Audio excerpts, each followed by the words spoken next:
Greetings, ladies and gents. It is us, Group 5, presenting to you the second and third topic of Unit 3, fusion, overlapping, and interrelated elements, and elements of visual arts.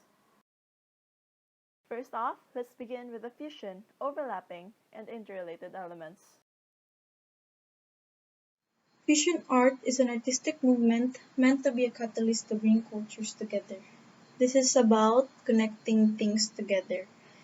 It brings together what normally doesn't go together. According to Vasuli in his interview in Nurturing Art, the concept of fusion art is about the union between the negative and the positive.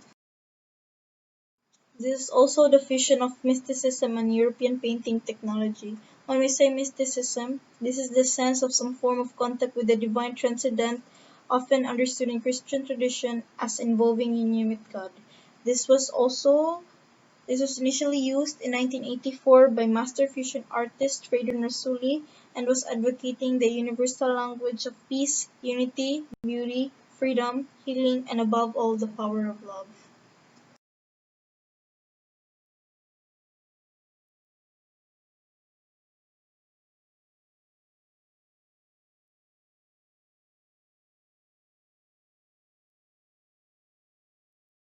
Overlapping is a technique often used by artists to create depth of illusion.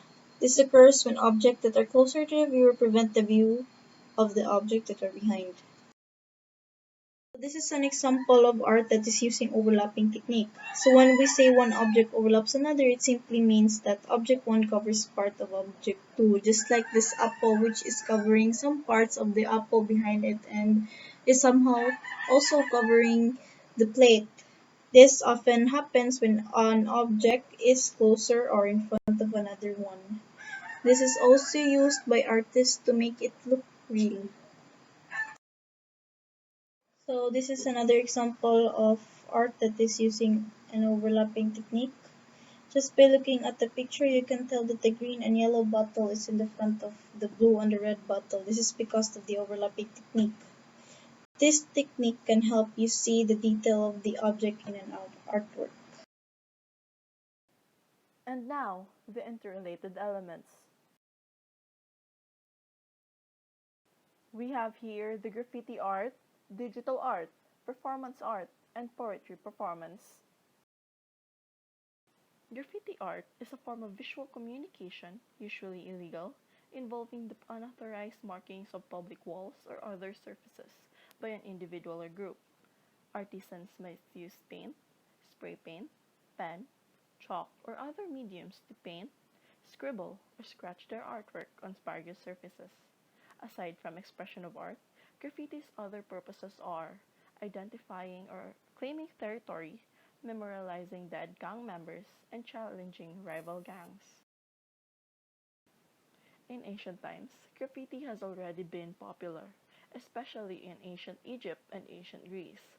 Other examples are the markings in ancient Roman ruins, the remains in the Mayan city of Tikal in Central America, the rocks in Spain in 16th century, and in medieval English churches. In present, it is regarded as a rebellious art form. It is treated as vandalism or worse, criminal offense. However, graffiti art is not illegal in all places. Some encourages them to beautify their streets. Graffiti art gallery are also becoming a trend in art museum. This photo is a graffiti art that can be found in Berlin Wall. These examples are what termed as street art, commonly made to beautify our streets. Next up, digital art. Digital art is a work made with digital technology or presented on digital technology. At first, there is an initial resistance in accepting the concept of technology-based art, but reminding that art is about creativity and it includes the elements of art and design. Today, it is often viewed as the frontier of art. Various types of digital arts include digital painting, digital photography, website design, graphic design and illustration, digital photography, animation, and many more. MacPaint, the first digital commercial art program that allowed users to design, draw, and manipulate objects. It was first introduced on January 22, 1984 on the Apple Lisa.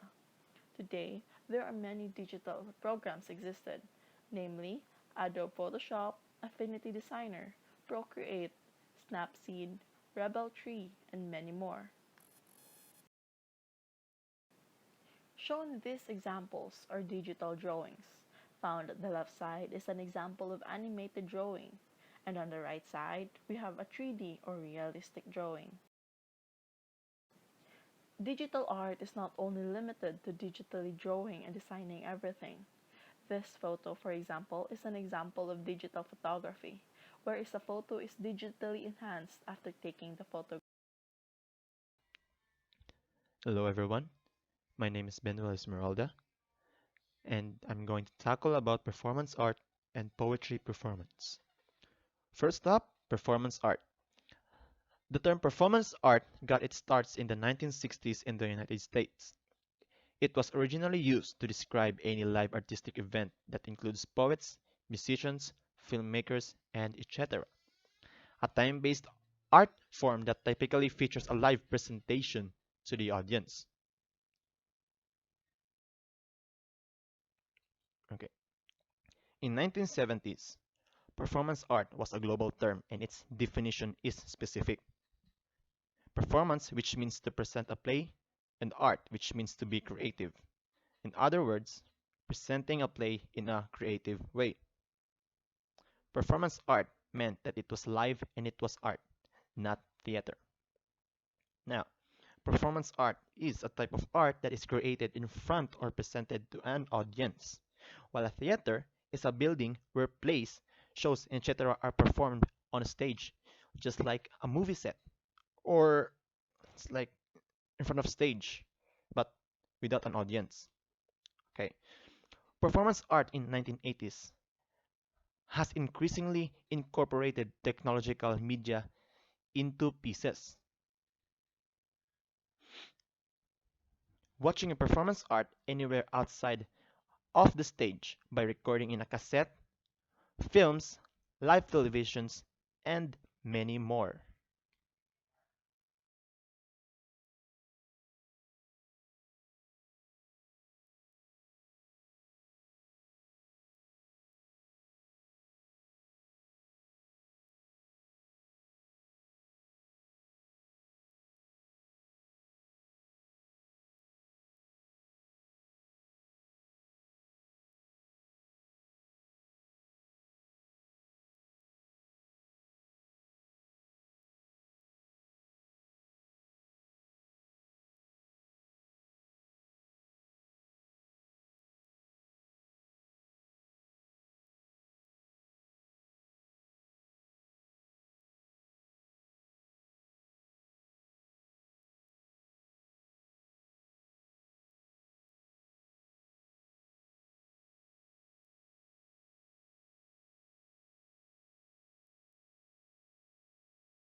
Now let's start off with a different topic, elements of visual art.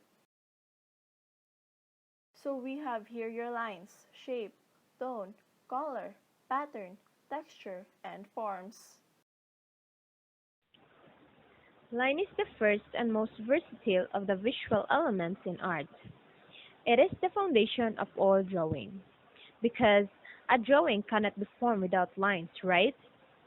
Line is used to control the eye movement. It delineates shapes and indicates texture, whether it is rough, smooth, or with volume.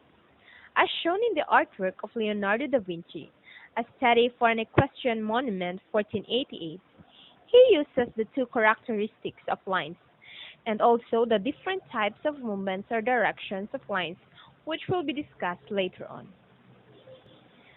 The two characteristics of lines are the heavy lines and the light stroke. Heavy lines drawn close to each other creates an impression of roughness, while light stroke gives a sensation of softness and delicacy. There are different types of movements or directions of lines, which invokes meanings and actions. The first one is one direction. Straight line connotes and expresses emotional states, or it simply evokes emotional responses. The second one is horizontal line, which expresses serenity and perfect stability. We all know that horizontal lines are straight lines parallel to the horizon that move from left to right. The third one is vertical line, which emphasizes poise, stability, and confidence. Vertical lines are straight up and down lines that are moving in space without any slant and are perpendicular to horizontal lines. Next is diagonal line, which simply implies unstable movement. Diagonal lines are straight lines that slant in any direction except horizontal or vertical. The fifth one is the curved line, which implies comfort and ease. Curved line can be wavy or spiral. And lastly is the angular line, which implies a sudden change of direction and negative emotions. Examples of negative emotions are sadness and sorrow. The second element of visual art is shapes.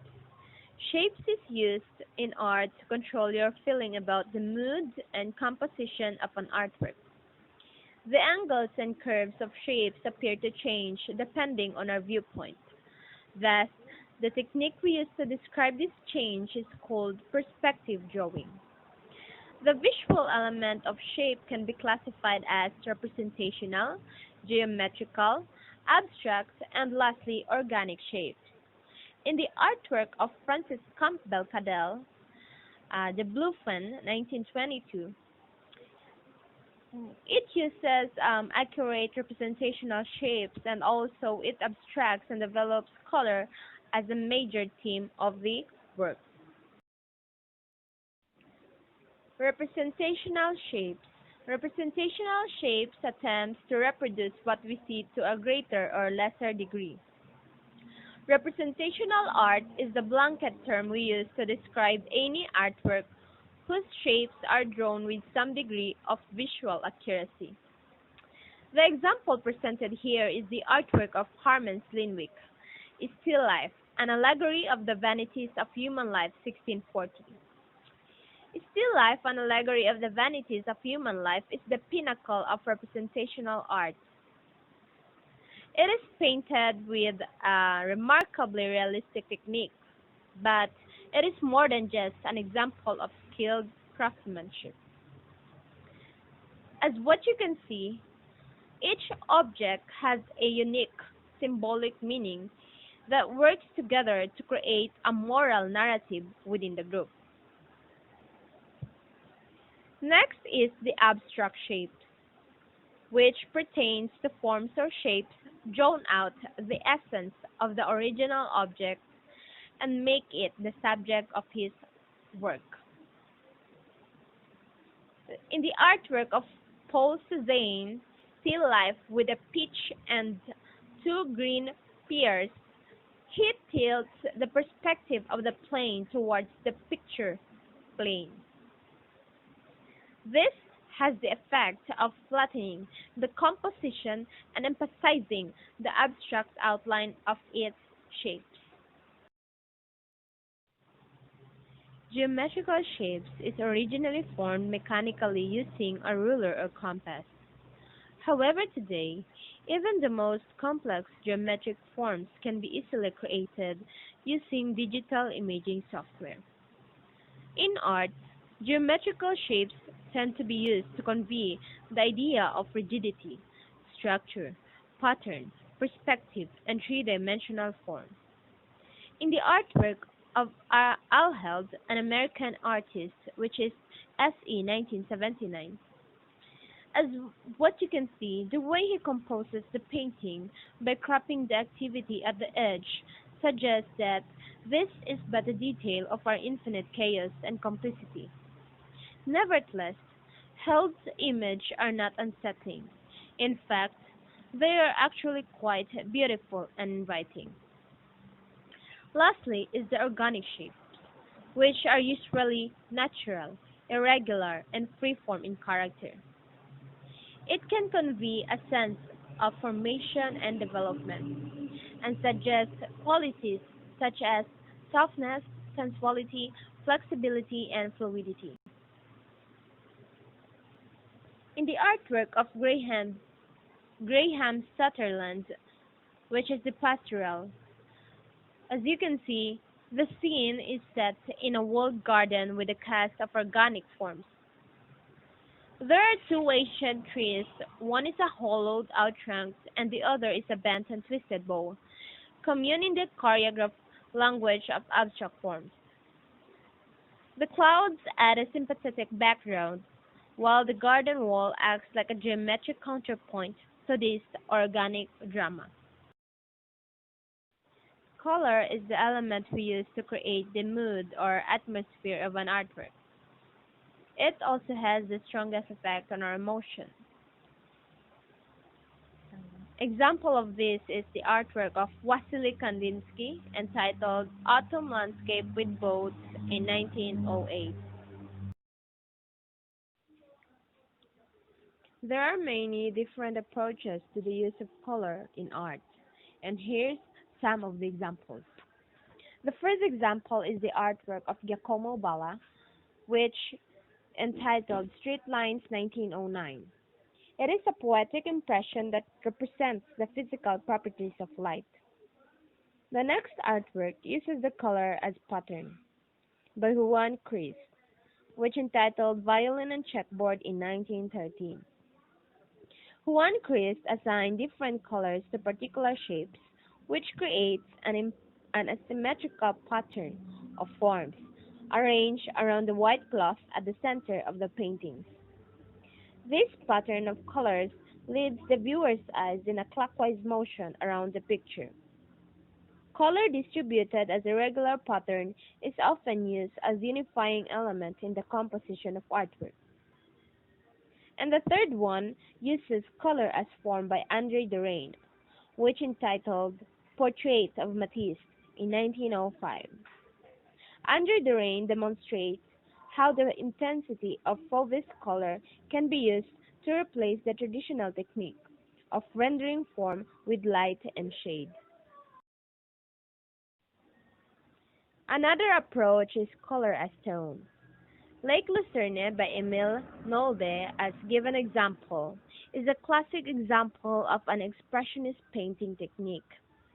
It is painted more from memory than from observation, using the natural fluidity of watercolor to mirror the changing mood of the landscape. The next artwork uses color as symbol. The Potato Eater by Vincent van Gogh portrays a unity of color and texture between the hands and faces of the peasants and the potatoes and coffee they are sharing. The dark somber tones of the work sympathetically reflect their humble existence and the artist's respect for the quiet dignity of their labor. The first artwork uses the approach of color as harmony. Harmony is the compatibility, balance, or progression of similar elements. Blue Dancers by Edgar Degas is carefully composed pastel painting that illustrates the harmony of color as well as the other visual elements. The second artwork, which is Vonal KSZ by Victor Vasarely, creates an impression of movement by combining graduated squares and sequential colors. This leads the eye into and through the image with increasing and decreasing acceleration. The squares, which graduated from large to small, are aligned on their horizontal axis, but are staggered on their vertical axis to create the illusion of a tunnel, while dizzying perspective unfold as they travel, the vanishing point as its center. And the last artwork uses color as mood, which is sadness. The painting was made by Pablo Picasso and is entitled The Old Guitarist. When Picasso painted The Old Guitarist, he was certainly suffering from the blues. The painting has a strong focus on the humanity of the old man, whose emaciated and twisted physique not only expresses the anguish of his abject condition, but also the tormented emotions of the artist himself. Picasso's use of blue as the corresponding color of sadness is counteracted by the comforting shade of brown guitar. Its soulful tone is the only note of consolation in this tragic image. Another element of visual art is tone. Tone refers to the lightness or darkness of a color. It is used in art to suggest form or to create a dramatic atmosphere. Example is the artwork of Johannes Vermeer, which entitled Girl with the Pearl Earring in 1665. Tone can be used to create a contrast of light and dark, to create the illusion of form, to create a dramatic or tranquil atmosphere, to create sense of depth and distance, and lastly, to create a rhythm of pattern within a composition. The first artwork or painting uses tone as the contrast of light and dark. As you can see in the portrait Basket of Fruit by Caravaggio, it is a striking display of summer fruit that uncharacteristically for Caravaggio appears dark against a light background. It is considered to be the first freestanding still life in Western art, and is the only true example of the genre by the artist. Tone as drama. As you can see in the painting Guernica by Pablo Picasso, the painting itself is the depiction of the artist's horror at the bombing of the small Basque village during the Spanish Civil War. Pablo Picasso painted this huge canvas for the Spanish pavilion at the Paris World Fair to focus international attention on this barbaric act. Guernica is probably the most dramatic painting of the 20th century, yet it is painted in tones of black-white without any hint of color. Tone as tranquility. As you can see in the painting The Angelus by Jean Millet, it portrays two Barbizon peasant workers who have stopped harvesting potatoes to say the evening Angelus. Angelus is a Catholic devotion that can be traced back to the 13th century. Millet's use of subdued tones captures the peace and tranquility of the moment, while the bright tones of the sunset silhouette their their bowed heads to highlight the humility of their prayer.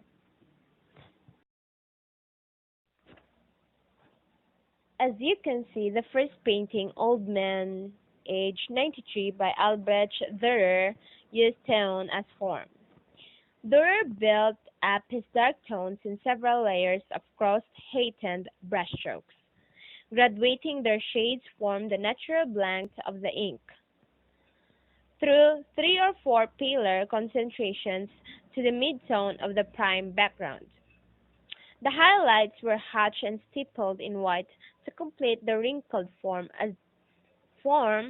of the old man with his luxuriant beard.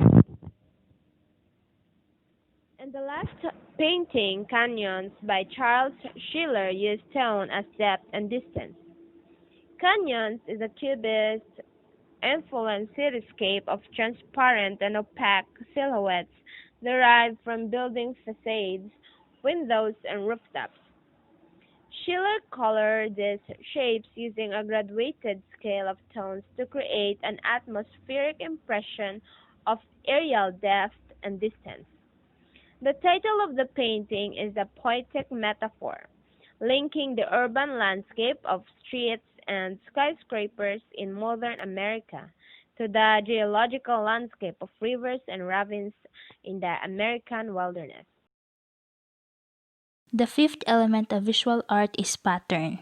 It is constructed by repeating or echoing the elements of an artwork to communicate a sense of balance, harmony, contrast, rhythm, or movement. So there are two types of pattern. So first is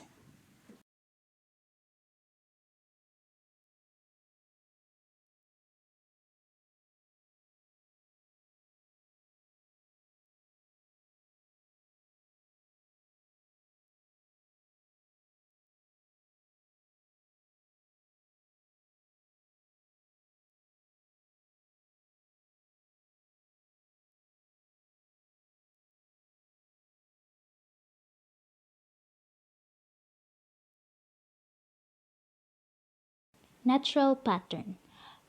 It is the patterns that we observed occur in nature. So, for example, is this image below.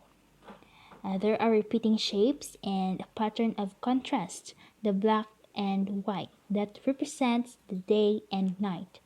As we observe, this image pull our attention to the half of the work and initiate the left and right dialogue between both sides of this mirror image. So second pattern is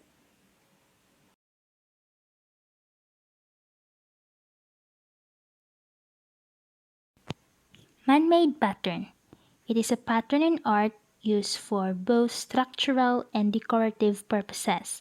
For example, an artist may plan the basic structure of an art by creating a compositional pattern of lines and shape, and within that composition, he or she may develop its visual elements to create a more decorative pattern of color, tone, and texture across the work. The next element is texture. It is the surface quality of an artwork, whether it is rough, smooth, ridged, furry, or silky. It provides the description and it clarifies space, volume, and spatial depth. So there are two types of texture, the physical texture and the visual or illusion texture.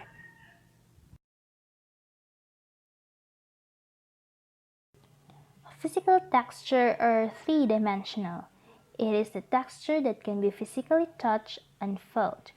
So for example is this painting by Anthony Tapias entitled The Cross and Earth. In his painting, he used these unrefined building materials to create a weathered and impasto surface into which he scratched and carved. As we can see and imagine when we touch his painting, we can really feel its rough texture, the rough surface of his painting. So that is physical texture. Visual or illusion texture, the two-dimensional, is the illusion of how an object would feel if it could be physically touched. So, understanding how to create the illusion of texture will lead you to have a more realistic and representation drawings and paintings. So visual texture is either simulated or invented. So what's the difference between them? Simulated is meant to accurately simulate real-life texture, while invented is consists of two-dimensional patterns of repeating lines and shapes. Observe the examples. Simulated is more realistic than the invented. The last element of visual art is form. It refers to objects that are three-dimensional or have length, width, and height. It can be modeled, carved, and constructed. To become a better artist, it is very important to know and understand the forms of art. So there are two types of form. Geometric forms have specific names associated with them, and they are typically man-made. This includes a cone, cube, sphere, and cylinder. While organic forms do not have specific names associated with them, and they are often associated with naturally occurring forms. So as what I've said earlier, that form can be carved, molded, and constructed. So this is it. Carving is a process of subtracting form from a solid block material by the techniques of cutting, chiseling, or filling. And the principal used materials are stone and wood. So for example is the picture in the left side. So it is made of stone and the picture in the right side is made of wood. Modeling is a process of adding form, which is traditionally applied with malleable materials like wax or clay. And this process is usually applied in making sculptures that we see in some universities, museums, and some public places also. And the last one is form can be constructed. It is an artwork that is actually assembled or built on the premises where it is to be shown. So we can see this constructed form in many occasions and different events at schools and barangays, municipalities, and also it is shown in museums. To create a representational drawings or paintings, the goal is to create the illusion of form by understanding how light reacts on the objects. So light reacts on objects and also communicate to viewers through these several factors. So first we have highlight, the area where light is hitting the object directly. Midtone, the middle value of the local color of the object. Core shadow, the area that is shaded on the object. And cast shadow, the area that is shaded on surrounding objects and surfaces because of the black light. And the last one, we have reflected highlight, the area on an object that is lighter because of the reflected light of surrounding objects. That's it, my ladies and gents. Thank you for listening, and don't be shy to ask questions if you have any.